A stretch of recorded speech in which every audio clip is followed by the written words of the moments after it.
Hello, my name is Natalie. Welcome to my presentation on different approaches to therapeutic photography utilised through my small arts organisation called Focal. Before we begin, I'd like to take the time to acknowledge the traditional custodians of the land on which I live and work, as well as share our diversity statement. We acknowledge the living culture and spiritual connections to the land of the Dharawal and Gundungurra people and all Aboriginal nation groups that have connections to the area on which we live and work. We acknowledge that Wingecarribee is remarkably placed at the intersection of many tribal lands. We recognise that traditional custodians have occupied and cared for this country over countless generations and celebrate their continuing contribution to land and culture. Focal is committed to accepting and celebrating all forms of diversity and aims to create spaces where everyone, particularly minority groups, can be seen and heard. Focal welcomes and celebrates all people, irrespective of ethnicity, lifestyle choice, faith, sexual orientation, or gender identity. Before getting started, I also wanted to extend a very warm and big thank you to both Dr. Neil Gibson and Ruth Davies for inviting me to speak at this symposium. I've had the honour of learning from both these amazing individuals and feel very lucky to have been able to find them and learn from them. Briefly, a little bit of background on me. So I'm an Australian with a background in commercial and editorial photography. However, I've always had a strong interest in documentary photography, psychology, personal development, and mental health. A few years ago, I had become increasingly dissatisfied with the type of work I was doing, and after my second child, decided I needed to make a change. I really wanted to do work that I felt would be making a positive contribution and difference in people's lives, and wondered how I could use my existing skill set in another way. I had in the past run some photo voice workshops in schools, although I had not been specifically trained in therapeutic photography or photo voice, but had really loved doing that kind of work. So I did some further research into this, and through that research came across therapeutic photography and the work that Neil was doing at RGU, and also the work that Ruth was doing through Look Again. I went on to do the official facilitator training with Photo Voice in the UK, along with Ruth's Look Again facilitator training, and completed the full postgraduate certificate in therapeutic photography at RGU at the end of last year.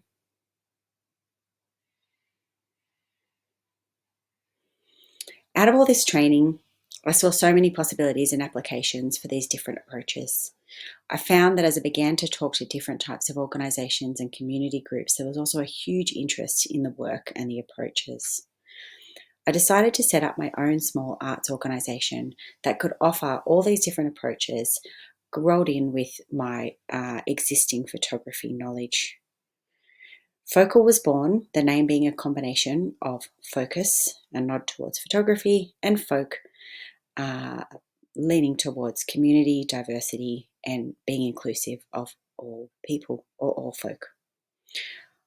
I wanted to really focus on making the programs for everyone, especially minority groups. So the theme became about mental health, well-being, advocacy, and using creative expression through therapeutic photography tools.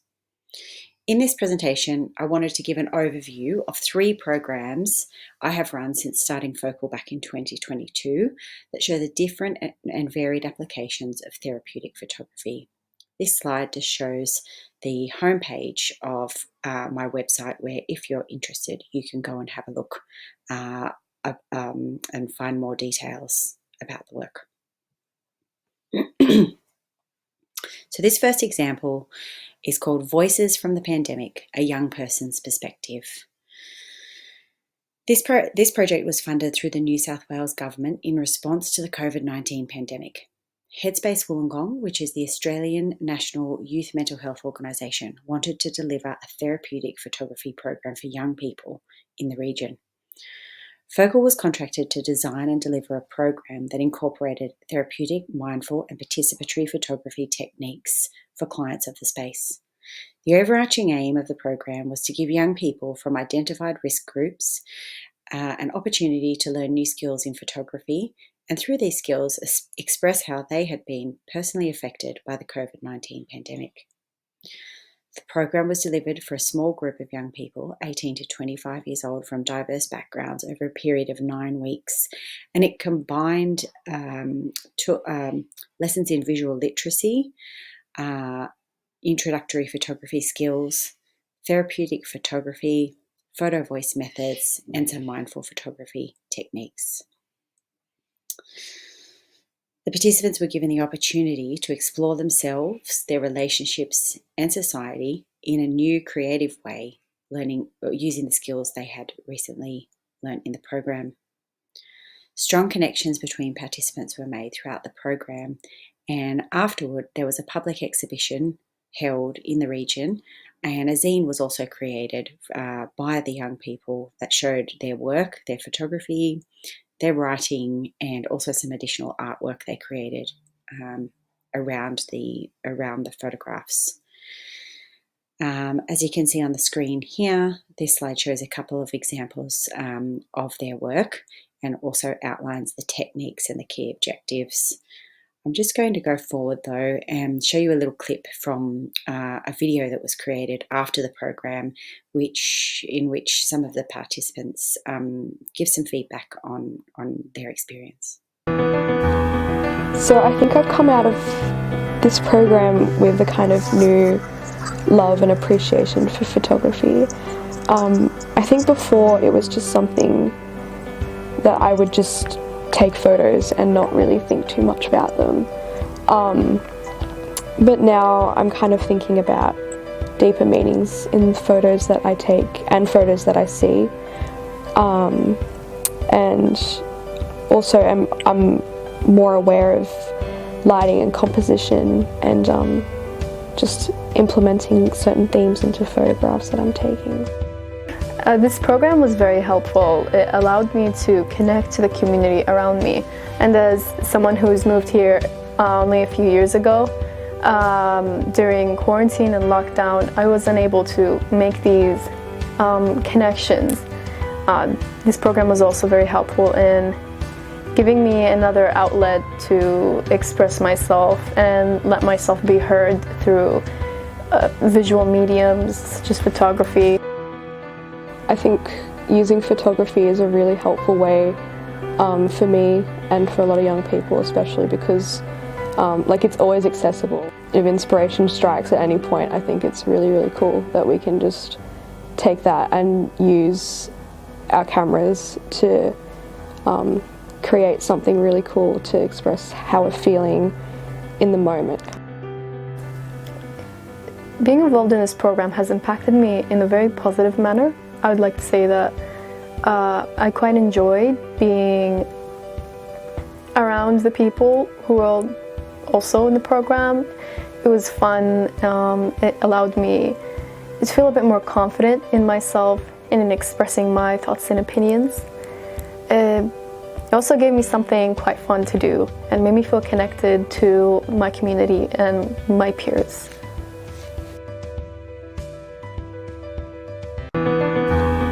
So I think I've come out of... Here is just an example of one of the participants' work from that program, the final images that she created for the exhibition, along with her captions.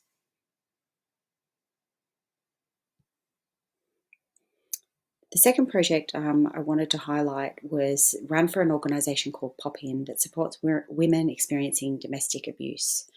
The goal was to give participants an opportunity to reconnect with community and peers who have had similar experiences in a safe and supportive space, creating a sense of connection and belonging for many who have been very isolated. In addition, the program aimed to encourage those in need to connect with local support services to assist them in an ongoing manner with services such as counselling, housing support, and legal services. Through the program, we aim to equip the participants with new tools in creative expression.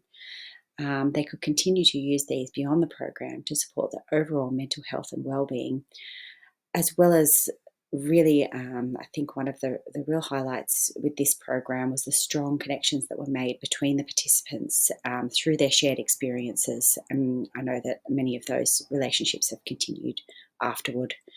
So this program did use some visual literacy and introductory photography skills as well, but was primarily focused around therapeutic and mindful photography techniques. It didn't have a photo voice aspect as the previous one did. These are a couple of examples of work from the program, and also some comments from the participants around what they got out of the program.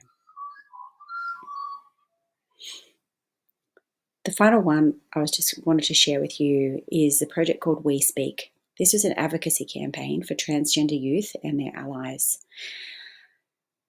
In Australia in 2022, there was a bill proposed to Parliament called the Religious Discrimination Bill, and it aimed to strip transgender youth of many rights. Surrounding this was a lot of media hype and disinformation around issues related to transgender youth. The goal was to produce a social media campaign that highlights positive messaging and real-life stories firsthand from trans young people in response to the above negative messaging that was being shared. The project ran over 2 group sessions and a series of one-to-one sessions where the young people got to choose one ally, a parent or a friend, to participate with them in the program and be able to share their story about what it really means to be transgender and how they're really just normal kids like everyone else who want the same and deserve the same rights. This project was really had a strong focus on photo voice techniques, and it did use a little bit of visual literacy and therapeutic photography at the beginning. These are the final tiles that were used in the project and in the campaign. There were over 30 final images and captions that were designed in this way and shared across social media sites, websites. And a zine was also produced and taken to Parliament House by the young people, by a few of the young people who participated in the program, and delivered directly to MPs to help strengthen the opposition to the bill. Thank you for listening to my presentation.